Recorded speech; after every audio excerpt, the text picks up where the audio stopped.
વિદ્યાર્થી મિત્રો, આપણા પ્રથમ પ્રકરણને બે ભાગમાં વહેંચેલું છે, આકૃતિ અને આલેખ, અને બીજું અર્થશાસ્ત્રના અભ્યાસમાં ટેકનોલોજીનો ઉપયોગ. એટલે આકૃતિ અને આલેખનો જે મેઇન પાર્ટ હતો એ આપણે પૂરો થઈ ગયો. હવે આપણે કોમ્પ્યુટર વિશે શીખવા જઈ રહ્યા છીએ, એટલે કે અર્થશાસ્ત્રના અભ્યાસમાં ટેકનોલોજીનો ઉપયોગ. મિત્રો, આપણે સૌ જાણીએ છીએ કે આજનો યુગ એ ટેકનોલોજીનો યુગ છે.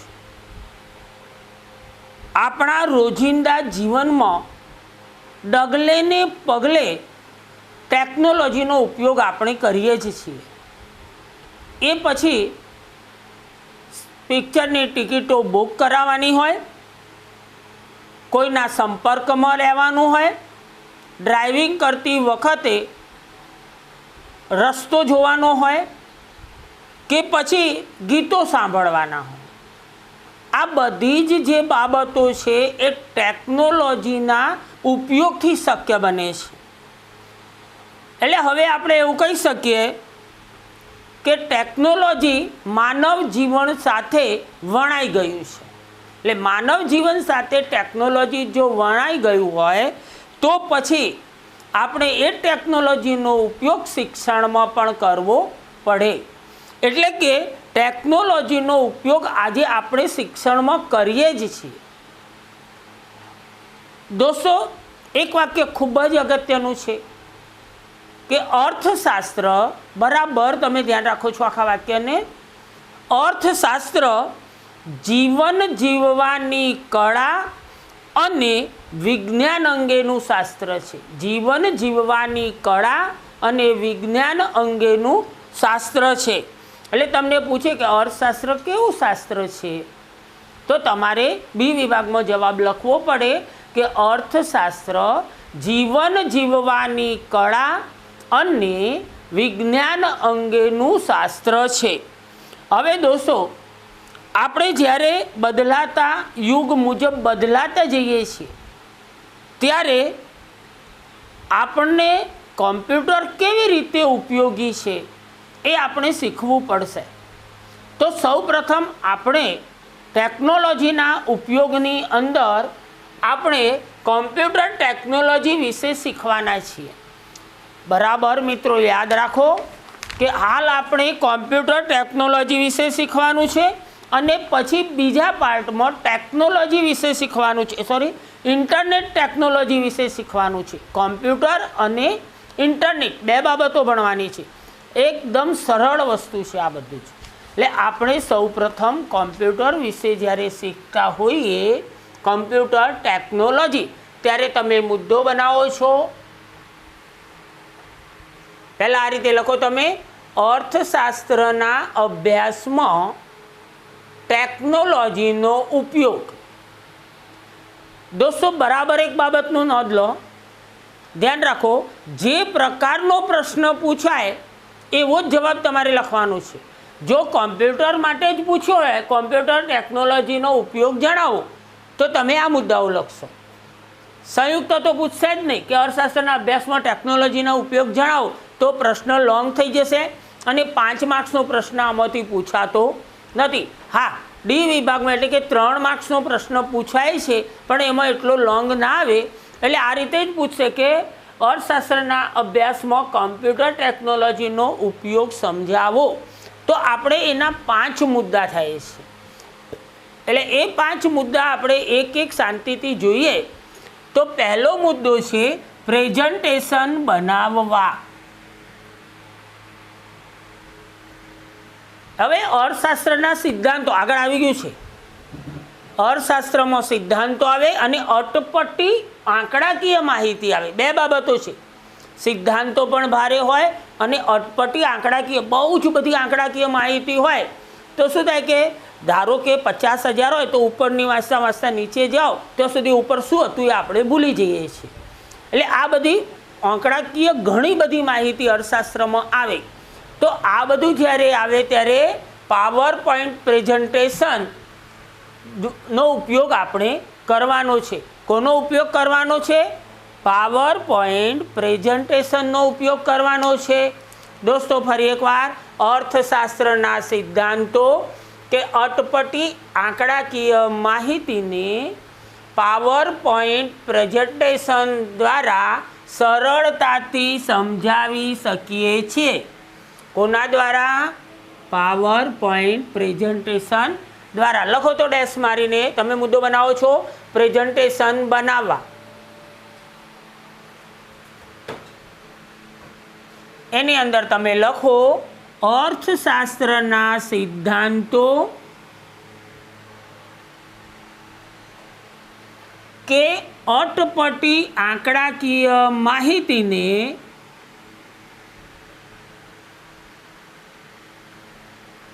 પાવર પોઈન્ટ પ્રેઝન્ટેશન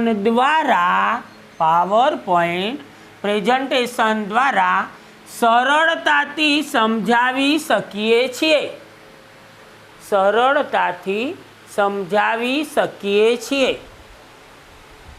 મિત્રો, આટલું લખ્યા પછી આપણે એને સમજીએ ઉદાહરણ દ્વારા। ધોરણ 11માં આપણે અંદાજપત્રનો પાઠ ભણી ગયા છીએ। હવે તમે જુઓ, આ અંદાજપત્રની સ્લાઇડો 3 બનાવી દેવામાં આવી। પહેલી સ્લાઇડમાં અંદાજપત્ર એટલે શું અને તેના ખાતાઓ, એના વિભાગો। બીજામાં એના ખાતાઓની વિગતો અને ત્રીજી સ્લાઇડમાં ભારતનું અંદાજપત્ર। તો સમગ્ર પ્રકરણ 3 સ્લાઇડો દ્વારા ખૂબ જ સરળતાથી સમજી શકાય છે। એટલે એનો અર્થ એ થયો કે પાવર પોઈન્ટ પ્રેઝન્ટેશન દ્વારા અર્થશાસ્ત્રનો અભ્યાસ સરળ બનાવી શકાય છે। આપણે એ તમે લખી શકો ઉદાહરણ। તમારે વધારે સમય હોય તો તમારે લખવાનું છે, નહીં તો કોઈ જરૂરિયાત નથી। કાંઈ આટલું જ લખો તમે। અર્થશાસ્ત્રના સિદ્ધાંતો કે અટપટી આંકડાકીય માહિતીને પાવર પોઈન્ટ પ્રેઝન્ટેશન દ્વારા સરળતાથી સમજાવી શકીએ છીએ। ચલો મિત્રો, એ તમને આવડી ગયું છે। બીજો મુદ્દો છે એક્સેલ વર્કશીટ। મુદ્દો બનાવો છો તમે એક્સેલ વર્કશીટ।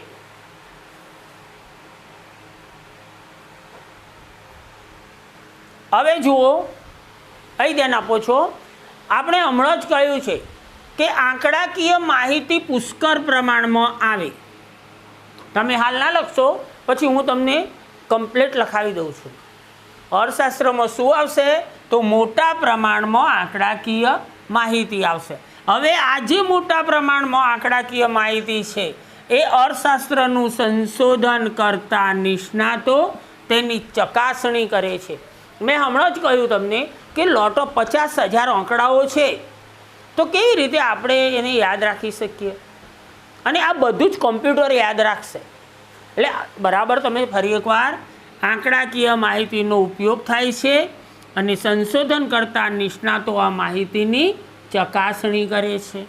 હવે જુઓ, આવી જે માહિતી છે એને ક્યાં મૂકવાની છે? તો એક્સેલ વર્કશીટમાં મૂકવાની છે।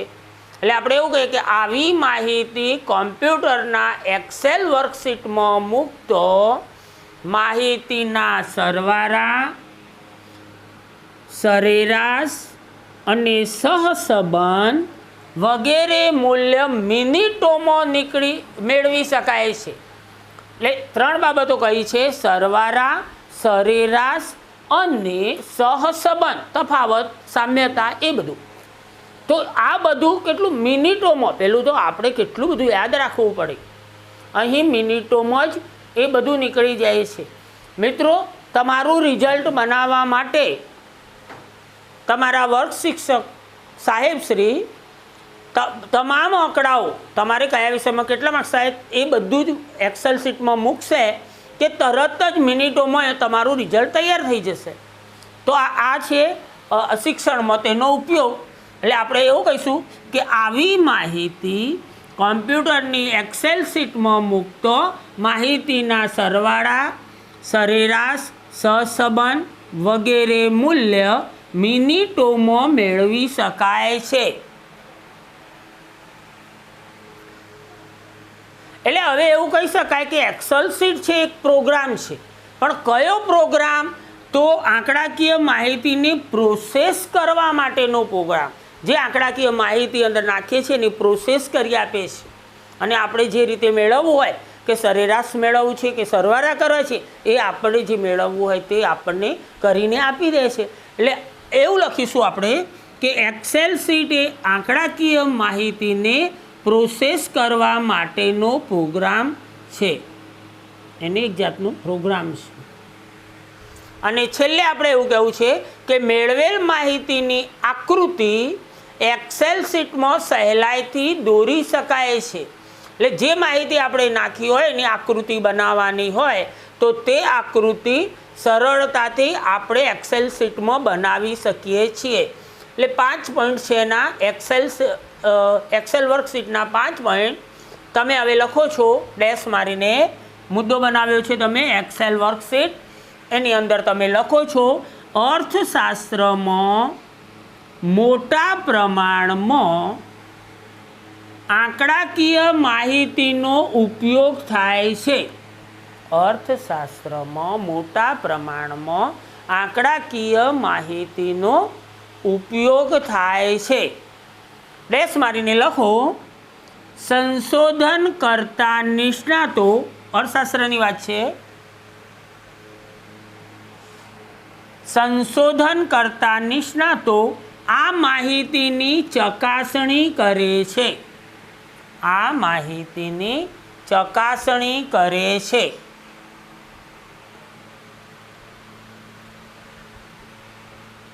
ત્રીજું ડેશ મારીને લખો છો આવી માહિતી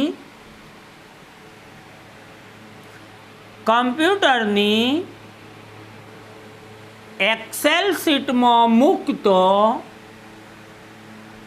માહિતીના સરવાળા, સરેરાશ, સહસંબંધ વગેરે મૂલ્ય મિનિટોમાં મેળવી શકાય છે. એટલે સમય બચે છે એમ, મિનિટોમાં મેળવી શકાય છે.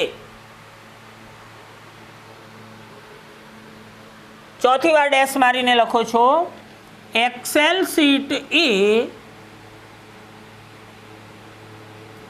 આંકડાકીય માહિતીને પ્રોસેસ કરવા માટેનો પ્રોગ્રામ છે. પ્રોસેસ કરવા માટેનો પ્રોગ્રામ છે. અને છેલ્લે એ પણ લખો, ડેશ મારીને લખો મેળવેલ માહિતીની આકૃતિ એક્સેલ શીટમાં સહેલાઈથી દોરી શકાય છે.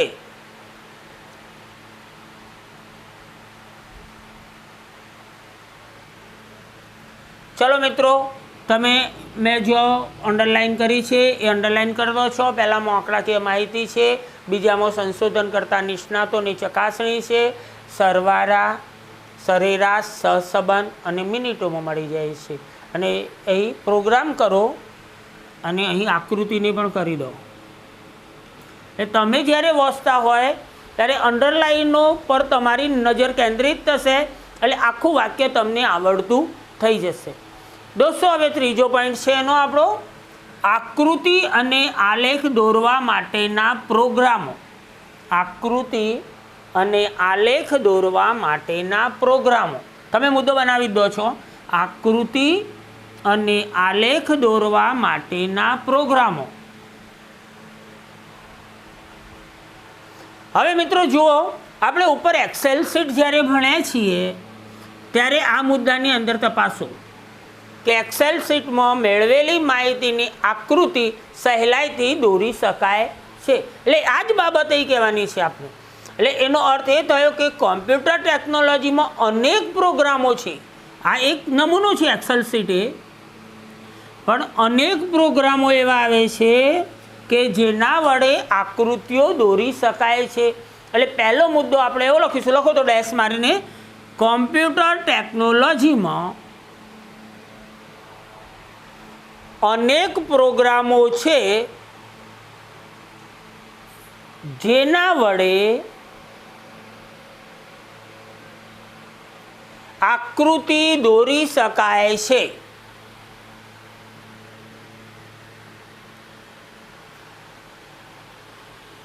હવે જુઓ, આપણે વર્ડ ફાઇલની વાત કરીએ.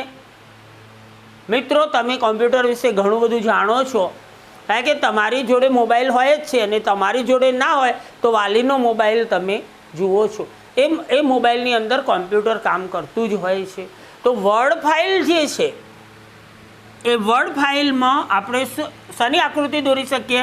તો માંગરેખા, પુરવઠા રેખા, આ બધી જે આકૃતિઓ છે સરળતાથી દોરી શકાય છે. એટલે તમે લખો તો વર્ડ ફાઇલમાં, અંડરલાઈન કરો વર્ડ ફાઇલને, વર્ડ ફાઇલમાં માંગરેખા અને પુરવઠા રેખાની આકૃતિ સરળતાથી દોરી શકાય છે. સરળતાથી દોરી શકાય છે. ઉપર આપણે એક્સેલ શીટ જોઈ હતી, એનો જે આ મુદ્દો છે એ ધ્યાન આપો તો મિત્રો, એક્સેલ શીટ દ્વારા આંકડાકીય માહિતીની આકૃતિ સચોટ માપ પ્રમાણે દોરી શકાય છે. સચોટ માપ પ્રમાણે દોરી શકાય છે. એટલે લખો છો તમે, એક્સેલ શીટ દ્વારા આંકડાકીય માહિતીની આકૃતિ સચોટ માપ પ્રમાણે દોરી શકાય છે. કોમ્પ્યુટર ટેકનોલોજી દોસ્તો ભણીએ છીએ, ફરી એકવાર યાદ કરાવું. અને તેના ઉપયોગો જ્યારે ભણતા હોય, કોમ્પ્યુટર ટેકનોલોજીના ઉપયોગો ભણતા હોય ત્યારે કુલ 5 મુદ્દાઓ આવે છે. એમાં પહેલો છે પ્રેઝન્ટેશન બનાવવા, બીજું છે એક્સેલ વર્કશીટનો, અને ત્રીજો આકૃતિ અને આલેખ દોરવા માટેના પ્રોગ્રામો. હવે આપણે ચોથા મુદ્દા પર જઈએ છીએ. મિત્રો, કોમ્પ્યુટર ઉપયોગના 3 મુદ્દા પ્રેઝન્ટેશન બનાવવા, એક્સેલ વર્કશીટ, આકૃતિ અને આલેખ દોરવા માટેના પ્રોગ્રામો શીખ્યા પછી આપણે ચોથા મુદ્દા પર જઈએ છીએ, અભ્યાસ સામગ્રી સાચવવા માટે. દોસ્તો, કેટલીક અભ્યાસ સામગ્રી આપણે સાચવવાની હોય છે. હવે સહજતાથી તમને એવું થાય કે એમાં શું, આપણે લોકરમાં, તિજોરીમાં કે કોઈ જગ્યાએ મૂકી દઈએ એટલે સચવાઈ જાય.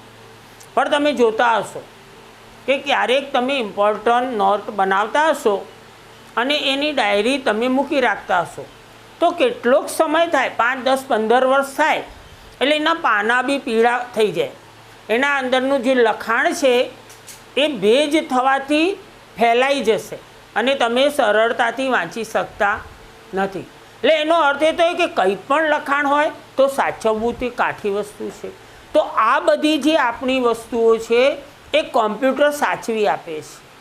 એટલે મિત્રો, આપણો મુદ્દો છે, ચોથો મુદ્દો તમે લખો છો, અભ્યાસ સામગ્રી સાચવવા માટે.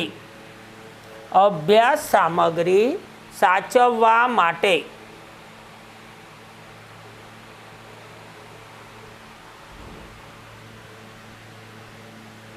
હવે જુઓ, એની અંદર આપણે લખીશું કે અર્થશાસ્ત્રના અભ્યાસ માટે અસંખ્ય સાધન સામગ્રીની જરૂર પડે છે. એ હવે તમે સમજી ગયા છો કે અર્થશાસ્ત્રના જે સિદ્ધાંતો છે અથવા તો એની જે માહિતી છે ખૂબ જ અટપટી હોય છે. એટલે એના માટે શું હોય કે અસંખ્ય સાધન સામગ્રીની જરૂર પડશે. એટલે અર્થશાસ્ત્રના અભ્યાસ માટે અસંખ્ય સાધન સામગ્રીની જરૂર પડે છે. લખો તો, અર્થશાસ્ત્રના અભ્યાસ માટે અસંખ્ય સાધન સામગ્રીની જરૂર પડે છે.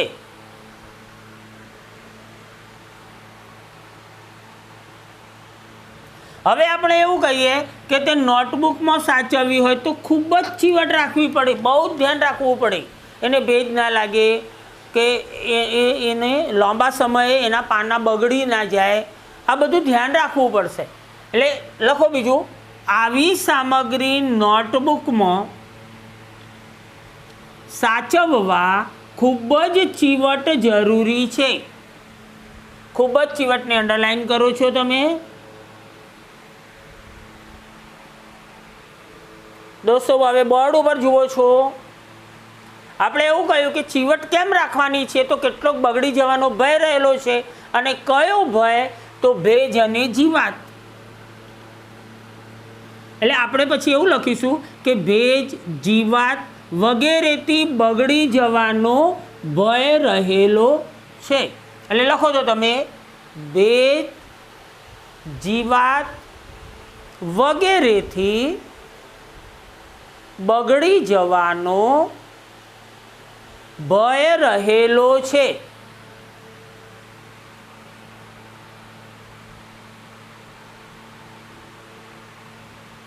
હવે જુઓ, એ ભય રહેલો તો આપણે એવું કહીએ કે આ માહિતી કોમ્પ્યુટરમાં સરળતાથી સાચવી શકાય છે. જે ભય બતાવ્યો પછી તરત જ આપણે કહી દેવાનું કે આ જ માહિતી સરળતાથી કોમ્પ્યુટરમાં સાચવી શકીએ છીએ. તો તમે લખો છો આ માહિતી કોમ્પ્યુટરમાં સરળતાથી સાચવી શકીએ છીએ.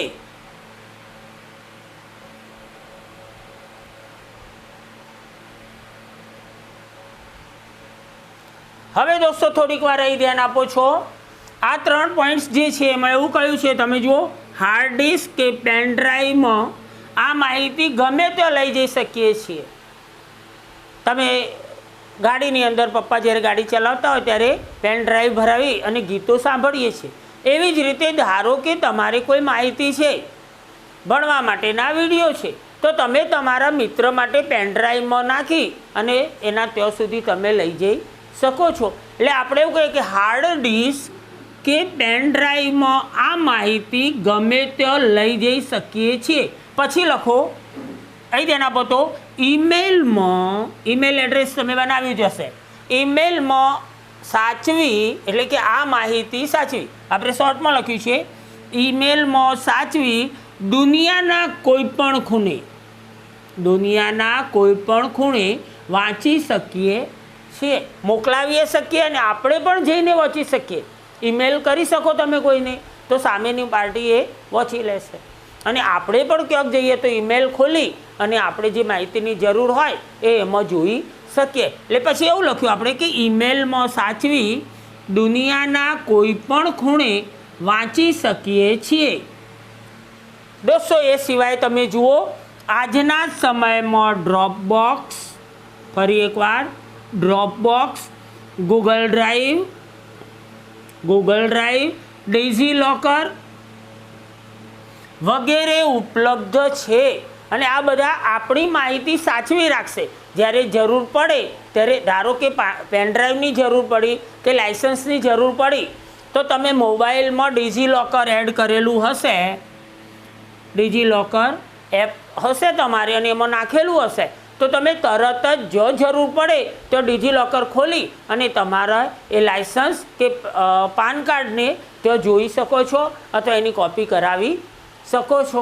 એટલે હવે આ 3 પોઈન્ટ્સ તમારે લખવાના રહે. લખો તો હાર્ડ ડિસ્ક કે પેન ડ્રાઈવમાં, અંડરલાઇન કરો બંને શબ્દોને, હાર્ડ ડિસ્ક કે પેન ડ્રાઈવમાં આ માહિતી ગમે ત્યાં લઈ જઈ શકીએ છીએ, ગમે ત્યાં લઈ જઈ શકીએ છીએ.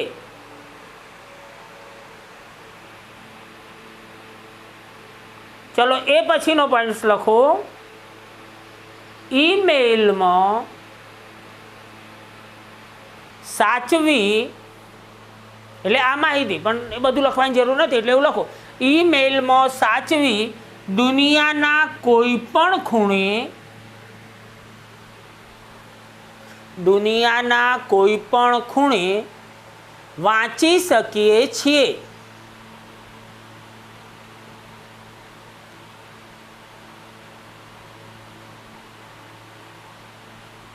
અને મિત્રો છેલ્લે લખો આ મુદ્દામાં, આજના સમયમાં ડ્રોપબોક્સ, DROPBOX, ડ્રોપબોક્સ,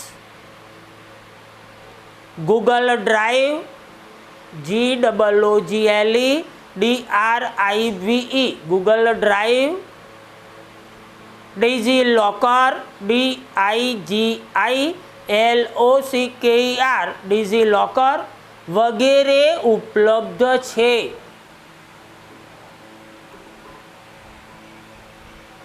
ચલો મિત્રો, અભ્યાસ સામગ્રી સાચવવા માટે એ મુદ્દો આપણો પૂરો થયો. હવે અન્ય સાધનો, કેટલાક અન્ય સાધનો પણ છે જે આપણને અર્થશાસ્ત્રમાં કોમ્પ્યુટર ટેકનોલોજીમાં ઉપયોગી છે. તો અન્ય સાધનોમાં તમે જુઓ તો આંકડાશાસ્ત્રના અસંખ્ય પ્રોગ્રામ, બહુ જ બધા પ્રોગ્રામો હોય છે. અને આ પ્રોગ્રામો જેવા કે અહીં નામ આપેલા છે SPSS, SHAZAM,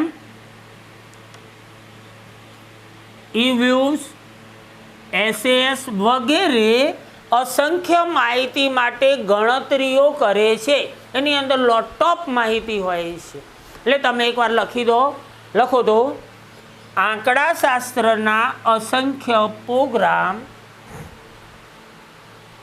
આંકડાશાસ્ત્રના અસંખ્ય પ્રોગ્રામ જેવા કે બોર્ડ પર જોઈને લખો છો SPSS, કેપિટલ અક્ષરો કરવાના છે બધા, SPSS અલ્પવિરામ કરો, હજુ પણ બધા જ કેપિટલ અક્ષરો કરો છો, SHAZAM,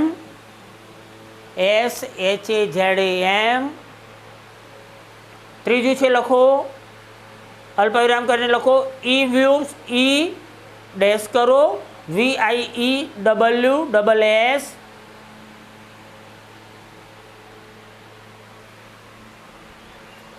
SAS એ પણ કેપિટલ અક્ષરો છે વગેરે અસંખ્ય માહિતી માટે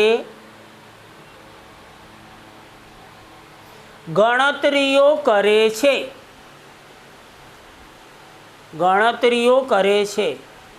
મિત્રો, હવે તમે આ વસ્તુ સમજી ગયા કે આ બધા જે પ્રોગ્રામો છે એ આપણને તમામ ગણતરીઓ આપશે, આંકડાકીય માહિતી આપશે, અર્થશાસ્ત્ર વિષયને સમજવો સરળ બનાવી આપશે.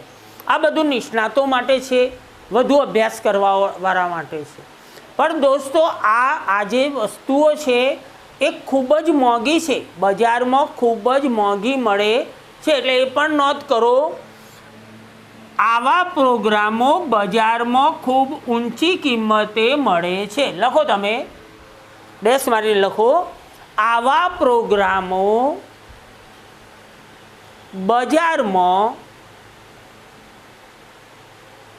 ખૂબ ઊંચી કિંમતે મળે છે.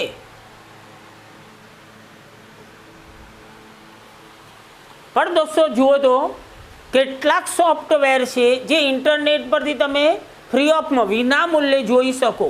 એટલે એવા પણ કેટલાક સોફ્ટવેર છે કે ઇન્ટરનેટના માધ્યમથી તમે વિના મૂલ્યે મેળવી શકો છો. એટલે એ પણ લખો, કેટલાક સોફ્ટવેર વિના મૂલ્યે ઇન્ટરનેટ પરથી પ્રાપ્ત થાય છે. લખો ડેશ મારીને, કેટલાક સોફ્ટવેર વિના મૂલ્યે ઇન્ટરનેટ પરથી પ્રાપ્ત થાય છે. મિત્રો, અહીં આપણો જે પ્રશ્ન હતો કે કોમ્પ્યુટર ટેકનોલોજીના ઉપયોગ, અર્થશાસ્ત્રના અભ્યાસમાં કોમ્પ્યુટર ટેકનોલોજીનો ઉપયોગ, એના જે 5 મુદ્દાઓ ભણવાના હતા, ફરીવાર જોઈ લઈએ. પ્રેઝન્ટેશન બનાવવા, એક્સેલ વર્કશીટ, આકૃતિ અને આલેખ દોરવા માટેના પ્રોગ્રામો, અભ્યાસ સામગ્રી સાચવવા માટે અને અન્ય સાધનો. આ તમારે અન્ય સાધનોમાં આ યાદ રાખવું પડશે. અહીં પણ ડ્રોપબોક્સ, ગૂગલ ડ્રાઈવ, ડિજિલોકર વગેરે યાદ રાખવું પડશે. અને એ રીતે તમે 3 ગુણ લાવી શકો. કયા વિભાગમાં પૂછાય 3 ગુણ? એટલે ડી વિભાગમાં.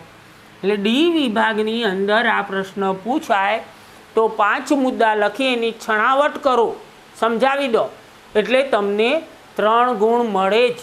પણ દોસ્તો યાદ રાખવાનું છે, વિષયાંતર ન થવું જોઈએ. જે મુદ્દામાં જે માહિતી આવતી હોય એ જ માહિતી આપણે લખવાના છીએ. હવે આવતી વખતે અર્થશાસ્ત્રના અભ્યાસમાં કોમ્પ્યુટર ટેકનોલોજીના ભય સ્થાનો જોવાના છે. એ 2 માર્ક્સનો જ પ્રશ્ન છે. પણ આજે તમે આટલું તૈયાર કરી દો મિત્રો. ખૂબ જ મહેનત કરો. ફરી એકવાર તાજું કરાવું, કઠોર પરિશ્રમનો કોઈ વિકલ્પ નથી.